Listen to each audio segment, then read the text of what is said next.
당신의 몸속에서 지금 이 순간 조용히 퍼지고 있는 병이 있습니다. 하지만 그 병보다 더 강력한 것도 있습니다. 바로 삶을 바꾸는 변화의 가능성입니다. 지금 이 이야기를 듣고 계신 당신도 한 번쯤은 이런 생각을 해보셨을 겁니다. 이대로 괜찮을까?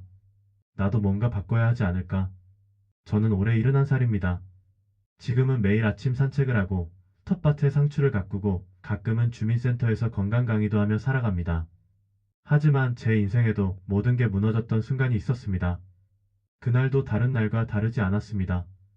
아침엔 아내가 끓여준 국에 밥 한 공기 말아먹고 손녀가 보내온 사진을 휴대폰으로 보고 있었죠.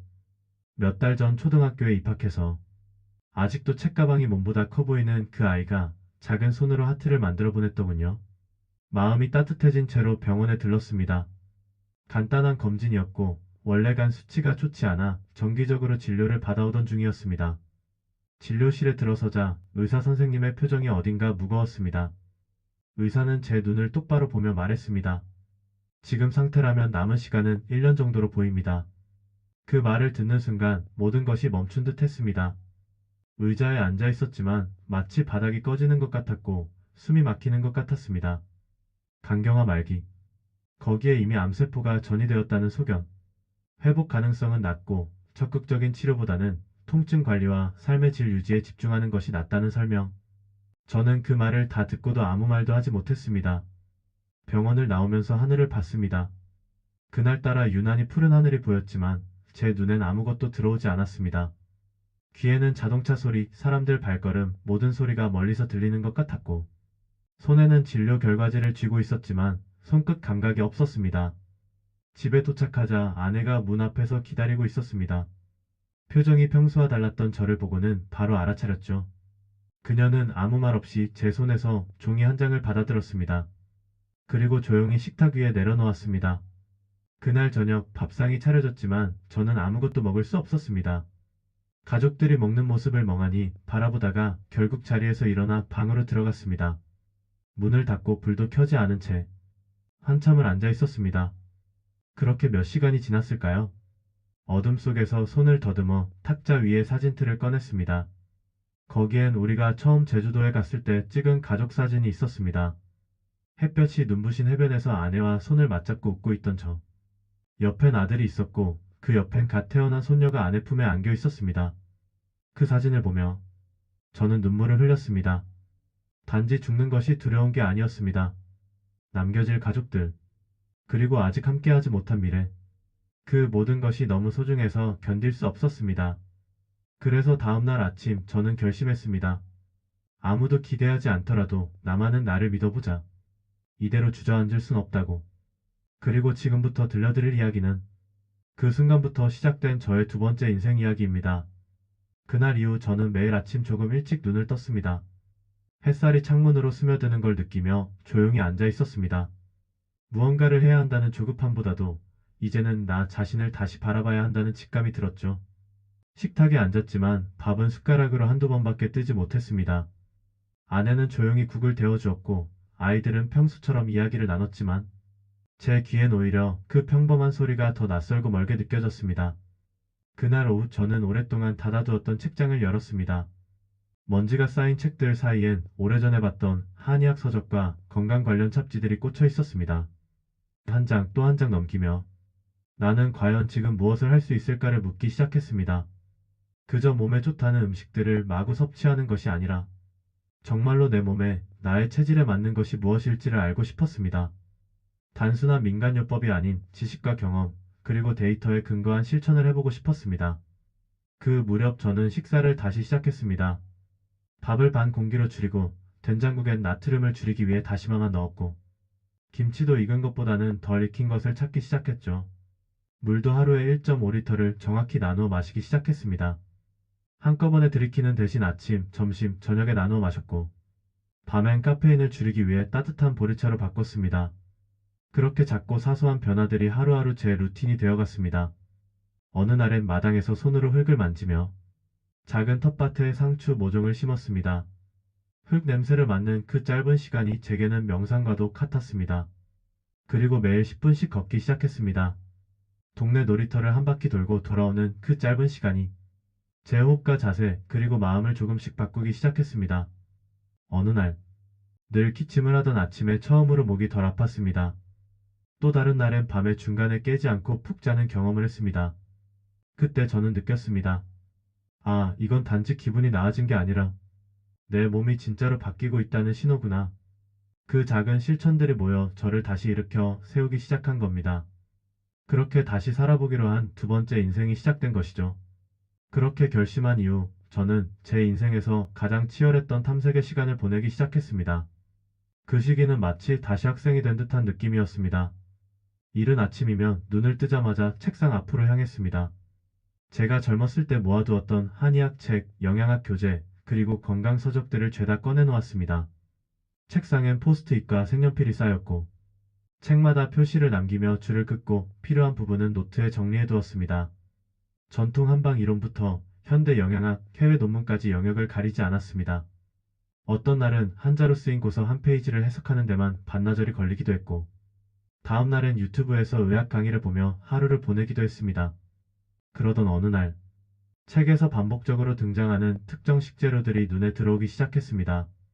양배추, 마늘, 귀리, 연어, 블루베리. 이 5가지 식품은 고서 속에서도 현대의 영양서 속에서도 꾸준히 언급되고 있었던 겁니다.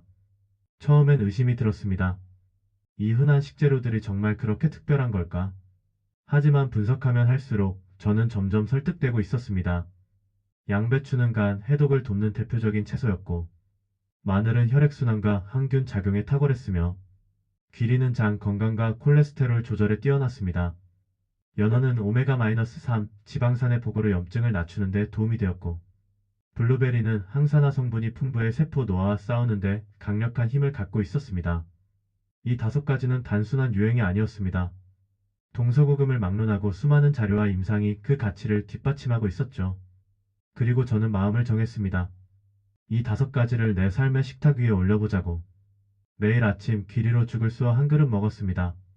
그 위엔 블루베리를 얹었고 간혹꿀을 아주 소량 곁들이기도 했습니다. 점심엔 삶은 양배추와 마늘을 활용한 반찬을 만들었고 연어는 매주 2~3번씩 구워 먹거나 오븐에 살짝 익혀 샐러드에 곁들였습니다. 식사뿐만이 아니었습니다. 이 5가지가 들어간 조리법, 저장 방법, 계절에 맞는 조합까지 하나하나 연구하면서 실천했죠. 예를 들어 기리는 미리 불려두면 소화가 훨씬 편했고 마늘은 생으로 먹는 것보단 볶거나 구워서 섭취하는 편이 위장에 부담을 덜 준다는 걸 알게 되었습니다. 양배추는 찬물에 오래 담가두면 쓴맛이 줄고 연어는 레몬즙을 뿌려 재워두면 비린내가 훨씬 줄었습니다. 이런 작은 팁 하나하나가 식사 시간을 더 즐겁고 의미 있게 만들어주었고 무엇보다도 매일 실천할 수 있도록 도와주는 장치가 되었죠. 그러던 중 3달이 흘렀습니다. 그날도 병원에 갔습니다. 정기검진일이었기에 아무 기대도 없이 갔던 날이었습니다. 의사 선생님은 제 혈액검사 결과지를 한참 들여다보다가 고개를 갸웃거리며 말했습니다. 이건 예상 밖이네요. 수치가 많이 안정됐습니다. 그리고 이어진 CT 결과에서 간의 염증 수치가 줄었고 종양 크기에도 미세한 변화가 있다는 진단을 들었습니다. 그때 저는 느꼈습니다. 단순히 먹는 것을 바꿨을 뿐인데 제 몸이 반응하고 있다는 걸요. 그때부터는 믿음이 생겼습니다. 매일 내가 먹는 한 끼가 내 생명을 살리고 있다는 믿음. 이것이 바로 제가 찾아낸 5가지 음식의 기적이었습니다. 그날 이후 제 삶에는 작은 변화들이 계속해서 이어졌습니다. 아침에 눈을 뜨면 몸이 한결 가벼워졌고 걷는 걸음이 예전보다 힘차졌다는 걸 스스로 느낄 수 있었습니다. 병원에서 들었던 수치 개선 소식은 제 마음속 깊은 곳에서 무너졌던 자신감을 조금씩 다시 끌어올려 주었습니다. 그리고 무엇보다도 놀라웠던 건 이 모든 변화가 특별한 약도 수술도 없이 오직 식사와 생활 습관의 변화만으로 이루어지고 있다는 사실이었습니다. 저는 매일 식사 전 잠시 두 손을 모으고 마음속으로 이렇게 중얼거렸습니다. 이 한 끼가 내 몸을 살린다. 그 믿음은 생각보다 훨씬 강력한 힘이 있었습니다. 아침 기리죽의 따뜻한 온기, 살짝 익힌 마늘의 고소한 향, 양배추를 씹을 때 입안 가득 퍼지던 부드러운 단맛. 그 모든 순간들이 저에게는 약이자 기적이었습니다.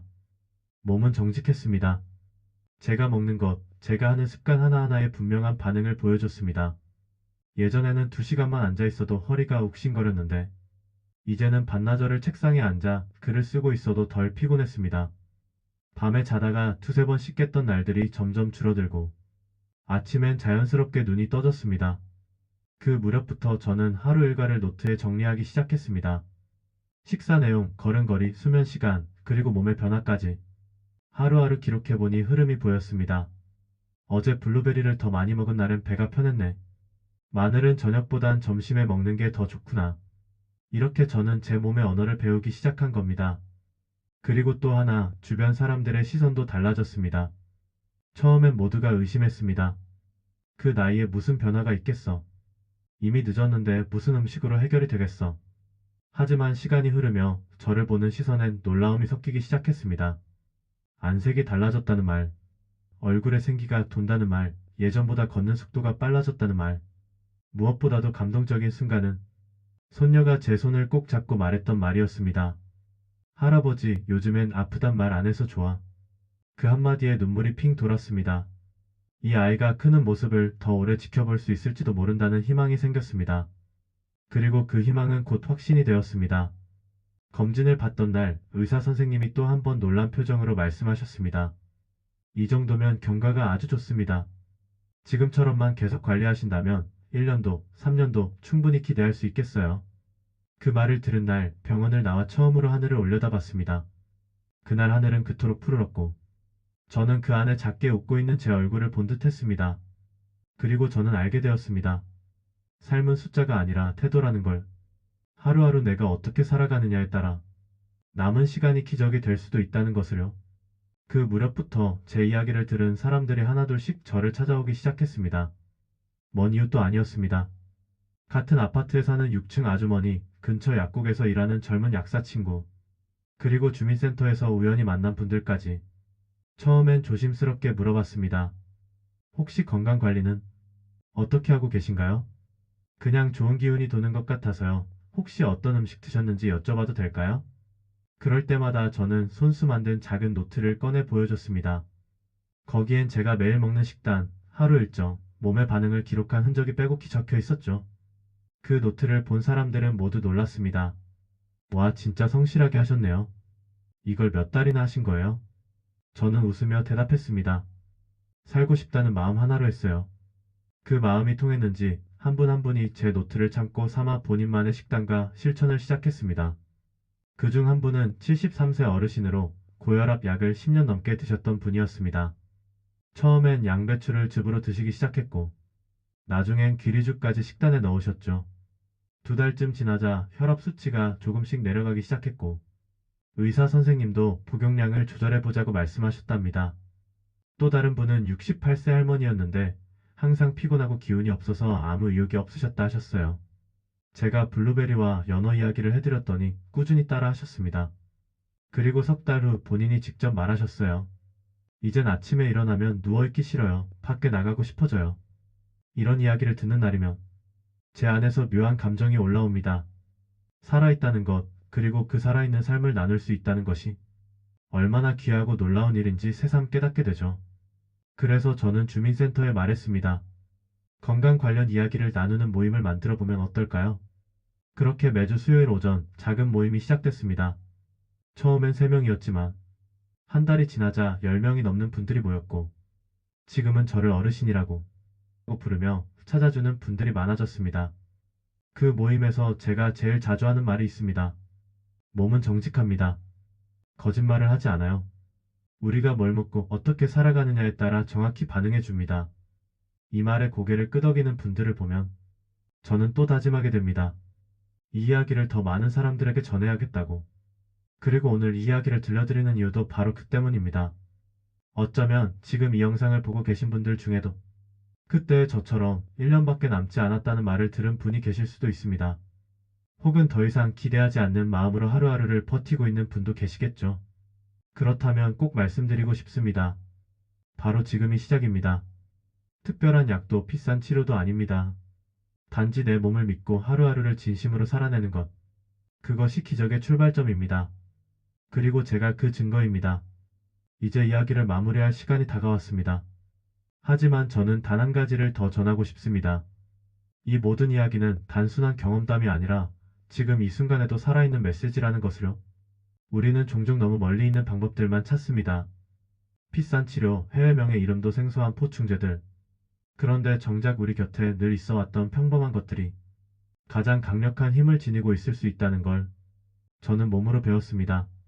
아침 햇살 아래에서 마시는 따뜻한 물 한 잔, 천천히 씹어 먹는 양배추 한 장, 살짝 데운 마늘의 향을 음미하며 하는 한 끼 식사. 이 모두가 저에겐 약이자 희망이었습니다. 그리고 그 습관들은 단지 제 병을 넘어서 제 삶의 태도까지 바꾸어 놓았습니다. 한때는 남은 시간을 세며 두려워하던 사람이 이젠 매일을 기록하며 감사하게 살아갑니다. 한때는 창밖을 보는 것도 막막했던 사람이 이젠 이웃들과 웃으며 걷는 일상을 누립니다. 혹시 당신도 무언가를 바꾸고 싶다는 생각이 드시나요? 그렇다면 오늘이 그 시작일 수 있습니다. 지금 바로 아주 작은 것 하나부터 시작해보세요. 식사를 조금 천천히 하거나, 물을 마시는 시간을 정해두거나, 잠들기 전 마음을 다잡는 문장을 적어보는 것처럼 작은 실천은 언제나 큰 변화를 품고 있습니다. 기억해주세요. 기적은 갑자기 오는 게 아닙니다. 기적은 우리가 만들어가는 겁니다. 그리고 그 기적은 바로 당신 안에도 있습니다. 당신이 오늘 이 이야기를 끝까지 들어주셨다는 건 이미 마음속 어딘가에서 변화가 시작됐다는 뜻일지도 모릅니다. 그 변화가 언젠가 당신의 가족과 친구에게도 퍼져나가길 바랍니다. 오늘도 살아있어줘서 고맙습니다. 당신의 하루가 조금 더 따뜻해지기를 진심으로 바랍니다. 이야기가 의미 있었다면 당신이 사랑하는 분에게도 꼭 들려주세요. 당신의 한 번의 공유가 누군가의 새로운 시작이 될 수 있습니다. 지금까지 함께 해주셔서 진심으로 감사드립니다. 구독과 좋아요 부탁드리겠습니다. 그럼 더 많은 이야기를 보실 수 있습니다. 궁금한 점이 있으시면 댓글로 남겨주시면 다음 영상에 다뤄보겠습니다. 감사합니다.